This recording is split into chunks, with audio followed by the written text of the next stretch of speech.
Digital natives. When I hear like digital, I think, a computer, I might think of a smartphone. But when I hear the word natives, I actually think about the next generation, and this is just kind of like all they know. So I am an entrepreneur. I've been in the real estate industry now since 1997, and our idea of technology was actually being able to fax. So, Mina, when you hear the word digital native or digital natives from the education space, or just really just digital natives, what do you think? That's a good question. I think of like, well, first of all, I've been in the education industry since the late 1900s. I like to say it that way because it's funny. But digital Oh, native, that just sounded like I was like, did she mess up? no, the late 1900s. Oh my gosh, it's so funny. Anyway, um, native, kind of like the people that are native to a land. Like this is like in the United States, we have indigenous people. Like they were here first.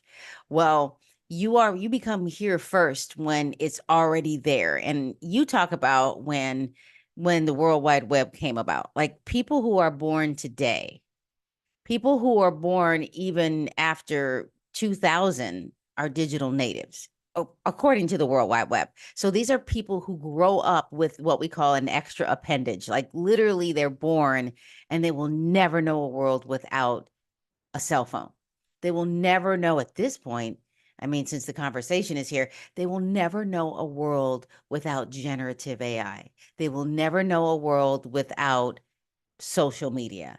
They will never know a world where you can do this beyond some type of online platform and have a conversation. We are so connected. Where before, if you wanted to, I mean, remember when we wanted to go out and play, you had to get out of the house, go knock on their door because God forbid you use the telephone or ask somebody to use the phone, had that fast busy, which some people don't even know what that is. But you had to go and knock on the door. You had to go down the street. Like we were outside that was our way of connecting.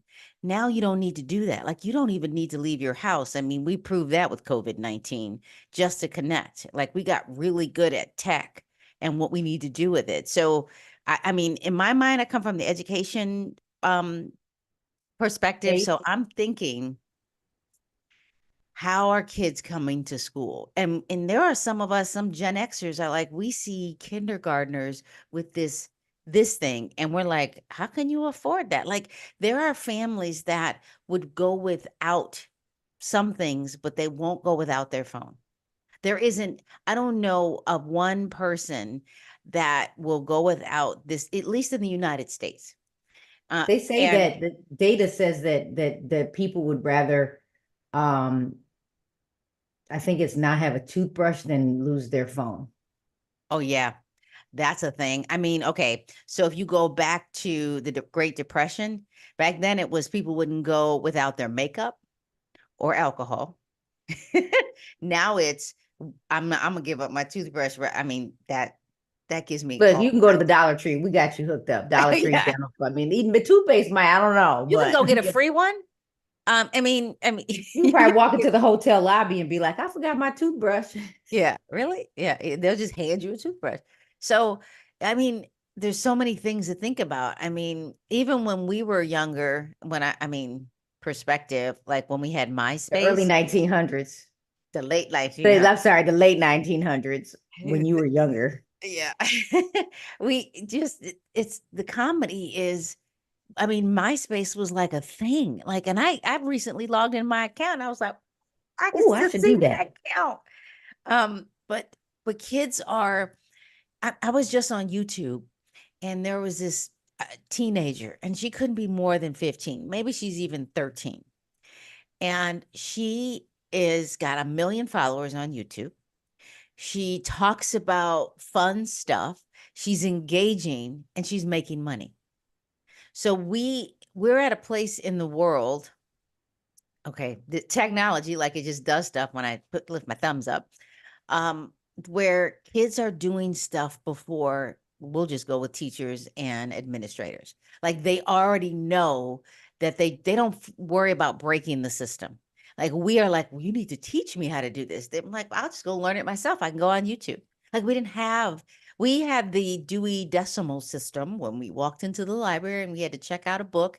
And we were like, I don't even know how to, like, we had to learn how to go check out a book with this whole card system.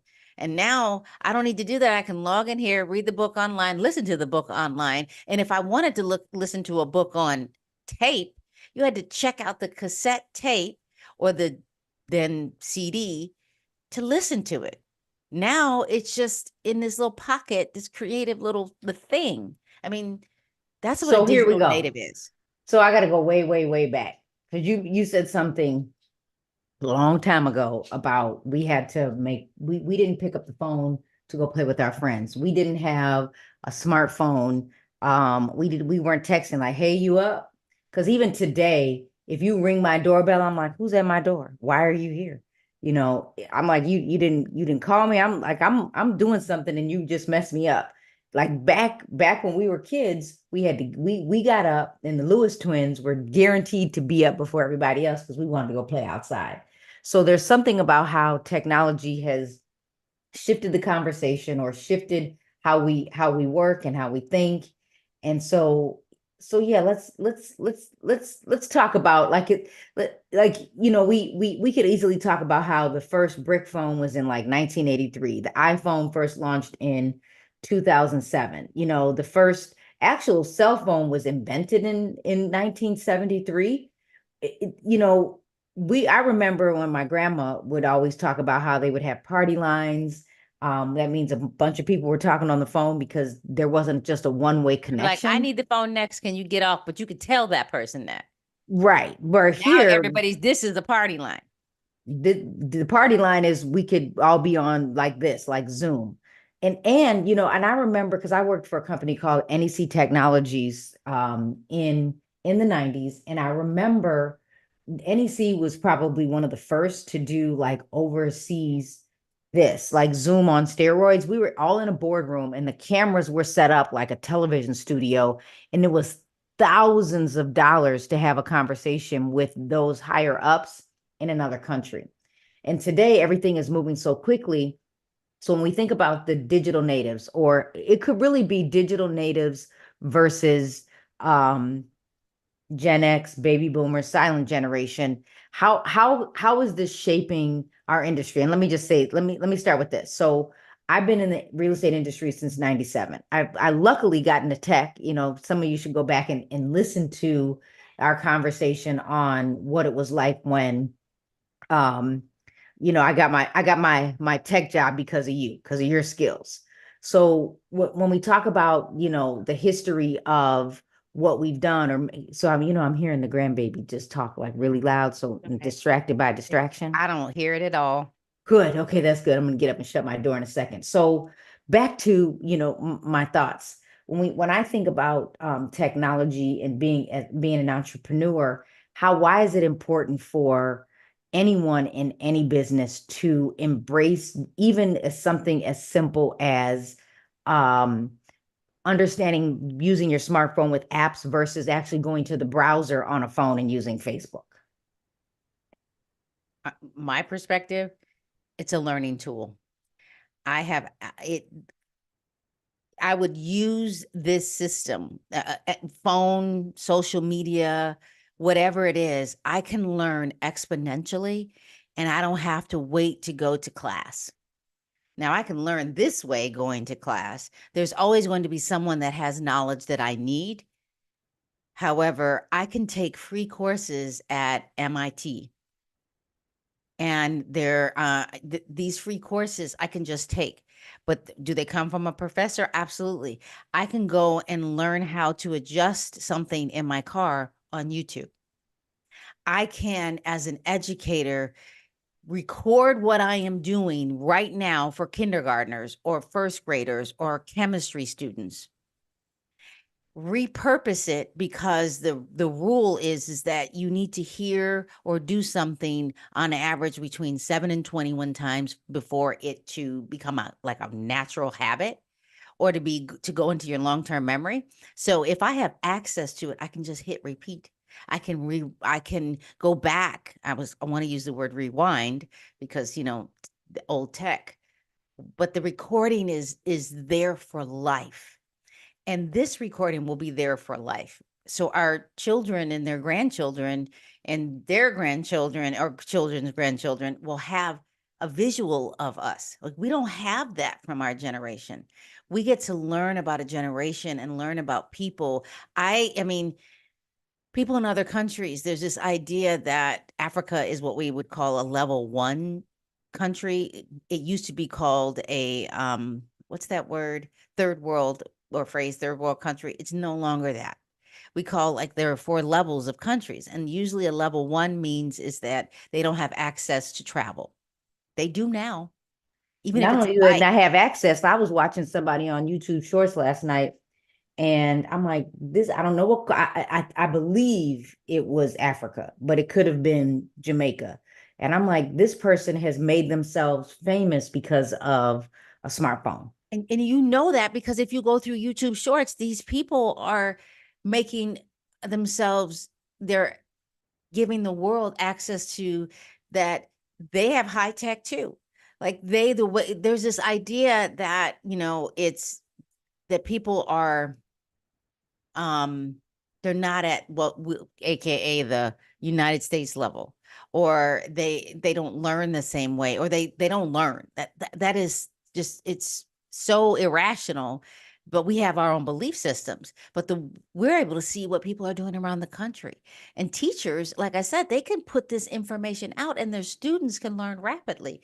There are teachers right now that they record themselves so their students can go back and learn while they're at home. You know what? Because we didn't have email in the 80s where, I could email my teacher and be like, I didn't get this concept. I had to wait till I got to school to be like, teach me this. I didn't learn this. Now you can just go on YouTube and figure it out. Now I can't say that it's all right sometimes, but it's available. And And then I'll we tell can, you, it's available, YouTube's available. And even when I think about being in elementary school, we got to use the Apple computer if you were the good kid. We had same. to read certain books. There are certain books that I just didn't get because of the way it was written. And now you could literally just, let's go with the basics. Like you could literally just download, you could listen to Spotify, because I didn't realize I could get my books on Spotify. I'm buying the Audible. Like if I had access to Audible, I think I would have been a better student because I would have grasped the concept better. Because even, as an adult, I remember when Lauren was in high school, I actually read, what is it, Of Mice and Men on Audible, so we could have a conversation about it because they gave him the book. I mean, I got so many books on here that I was like, this is a really good book, but I'd have never physically opened it because my brain was like, I don't get it. Like, I don't get it. So now when we think about technology, the next generation is faster because they can learn it faster. They can go on YouTube to learn it. Mina, think about it. Like, remember, like there were certain concepts in high school. The science teacher, the math teacher, they would teach you something, sit there, and it was so boring.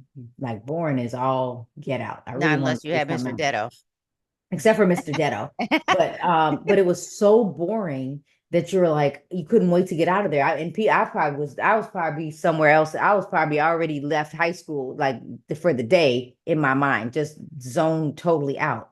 But I could literally today, if I don't get something, I could go to YouTube or Well, TikTok now let's or talk about Instagram, boring. Do and you I can think, go, somebody else can break it down in 5 minutes where I'm like, oh, okay, I get it. Let's do this. what, but But wait, now I boring. could just go take, I could go into Gemini, Google Gemini or Chat GPT or Perplexity or Copilot and just say, can you take this concept and break it down to a third grade level? And then they tell a story. And I'm like, oh, like, because some people don't get it. Like in real estate, you have to take an exam to get your real estate license. And they say that the barrier to entry is low.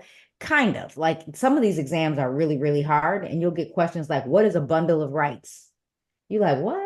What does sticks have to do with this? Because if you ever A Google bundle of bundle of rights, rights, all I'm thinking about is bundle, like an insurance bundle, company. We like bundle right, everything. you're like, no, but a bundle of rights, like what do you have rights to?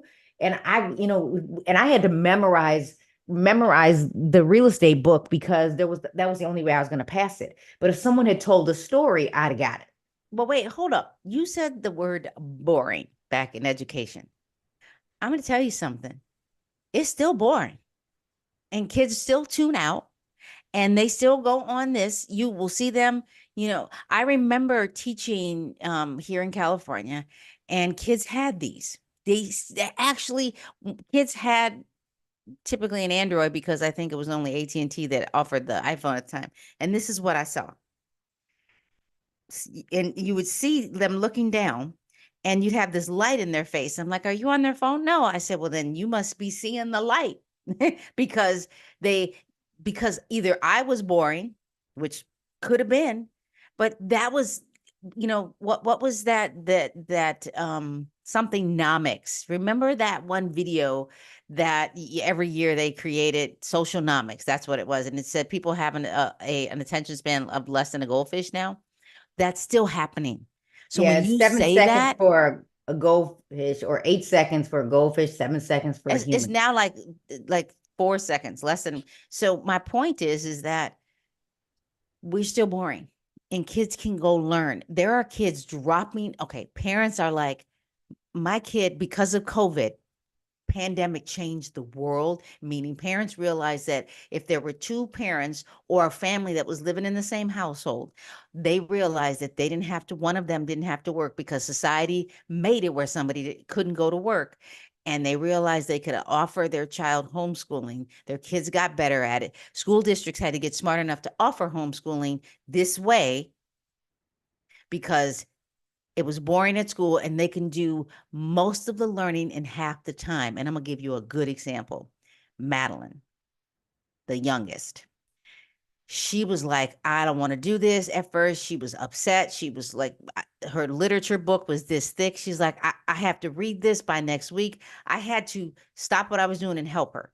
But by next year, she was like, it was half a day. She started a baking business. She was able to go to soccer. Be done by noon, 8 to noon online.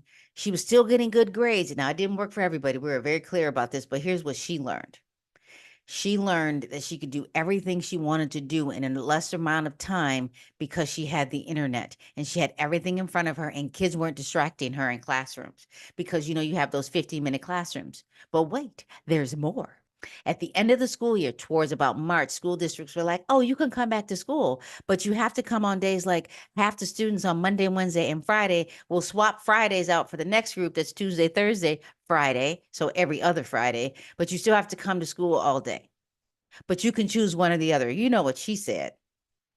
Why would I go back to school when I can do all my work by noon, and be done with all my homework by 2 or 3, go to soccer practice and have access to the fun stuff?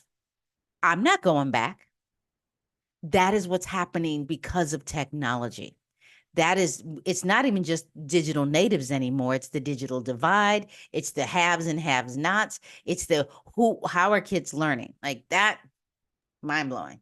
So when you say that, because I'll do my quick story is someone that works for me, one of their kids was like, I don't want to go back. So homeschooling, working with other parents, I mean, it really it's happening. But what you said something important when it comes to the entrepreneur life, when we think about this, is it told us that we did not have to go in the office to do business. And right now, in the world of real estate, we're challenged with some changes. And so it is forcing us to have conversations with clients like Yep. this. It's forcing us, and we were doing it during the pandemic, showing properties with our smartphones or creating videos so someone could buy the property sight unseen, but with the video. Or it's, now I can actually meet with my clients this way, or I can send them a pre-created video on how to shop using our version of the MLS. And I was able to go through the Goldman Sachs 10KSB program, which is um, for small businesses. And it's free. It's not free. You have to still show up, but having an advisor every single week showed me that I didn't have to have a physical office. Now, do I still think I need one because there's something about building relationships and the human interaction and the motivation? I do think we need to go Right. show up and see each other in person. There's just still something to that. but it's proven that you could actually grow a successful business in the online space and anybody could compete. And I can't say that it's going to 100% level the playing field, whether it's real estate, you decide to open a bakery, but it's showing us that we could actually what you're saying it. You said something very important about TikTok and Amazon the other day because I was like, TikTok's getting shut down. We could talk conspiracy theory another day, but you said, Carrie, TikTok is the new competition for Amazon, and I was like, hmm. Mm, So to me, I am now making myself a global real estate company because I'm licensed in Florida and I can actually, I think that the technology is going to be where do I have to show property in person? No, I can have access, open the door, and me and the client can walk through the property, physically through the property with a hologram. Like I see, like in my head, I think that this is why when we talk about the digital native, these are the next generation that's always grown up with technology. For the rest of us, we have to make a decision to actually show up to learn it and not be afraid of it. And if you're really like, why do I have 10 emails? You go take free classes at the library or at the local college so you can actually start MIT. using the technology. You can, but some people just need to go to the library and let some kid like this. But this is a great opportunity to collaborate with the next generation and let them help you. A lot of times we don't want the next Right. generation to help us because we just want to know it all, especially in the real estate world. I'm like that. I think the next generation needs to get in and volunteer earlier because they're going to shape our industry faster. They're going to make us think differently. Well, So, they do. And what they do, what they've made me think about is they're like, you know what, this job isn't fulfilling and I don't need to be treated this way. I'm out. Like that's that generation. And yeah, we th- were going to work sick. We were going to work. Our bosses were just nasty. They told us that if I'm not being treated well, I'm out because they're not afraid to take the risk. Where a lot of them, when we had jobs, we went to work with little kids at home, sick as a dog, because we knew if the kids got sick, you needed to be available for them. So and Jonathan, we talk all the time about what is it like, he's like, he said, they need me. He's like, so he had some flexibility to show up from instead of 6 a.m. at 7 when he was supposed to be there at 6. well, that's just it. That's happening because there are the Walmarts, the Targets, they can't find people. They're not paying them enough because this generation realizes that even though they may not have the same information in their head, they realize that their time is more valuable and you pay them time by hours. And they're like, no, I don't need to stay here. And even what you just said about figuring out how to figure it out, I'm gonna tell you right now, Amazon made a mistake. And that mistake was like you were able to get on Amazon to sell and talk about stuff. They should have opened that up to all of us. They should have had their own feed because now anybody can sell. And it's not even almost anybody can sell. You have to have so many things to do the TikTok shop, but I can still talk about a product and put it in my bio and still offer it and still be an affiliate on Amazon, but do it on TikTok. And that's, I'm telling you, there's something to be said about this whole idea of how we give access and teaching kids, um, even, okay, agents, adults, whatever. We're not teaching them how to use the tools to help the world. And if we don't teach agents, business, entrepreneurs, children, teachers how to use these tools, they're going to try to make it up on their own. There are some people that can just go for it. Let's just do it. But if we don't give them the information about how we can leverage it, then they're going to make it up and they're going to get out there and do some things that we don't want them to do. And that, you can look it up. I don't know. It's The Social Dilemma. You can watch that on Netflix. You can watch Coded Bias on Netflix. It's the idea of if we don't help the next generation understand, and the next generation, meaning the teachers who or the people who are educating the next generation, they're going to go figure it out on their own. And sometimes figuring it out on their own is like, raising a child and saying, well, go ahead and do whatever you want. And then they have access to seeing people do things like drugs or alcohol. And they're like, well, that must be okay because they're doing it. And we teach them the wrong way, or at So least not a good way. So here's what I'd love to do is we would like to challenge all of you to, take a moment, brainstorm maybe with people in your office or in the education space and, ask us questions. Ask us questions on the podcast, ask us questions on social media, ask us questions on YouTube because we want to keep coming back and having conversations around AI, social media, technology. We could say science, maybe, and then Crossroads of real estate and math, education, how right. those I'm two work together. I'll talk predictive analytics. We'll figure all of this out. So, Dr. Mina Blazy, Mina Joe. I am Carrie Joe Little, the designated managing broker of Caremark Realty Group. I am in the education space in the real estate world. I could easily say, and in the business world. Um, we want to thank all of you for watching, and we want you to keep showing up. Yes, we do. And I'm Dr. Mina Blazy. I'm in the education space and public education. And yes, I have crossed over into real estate. So thank you so much for watching.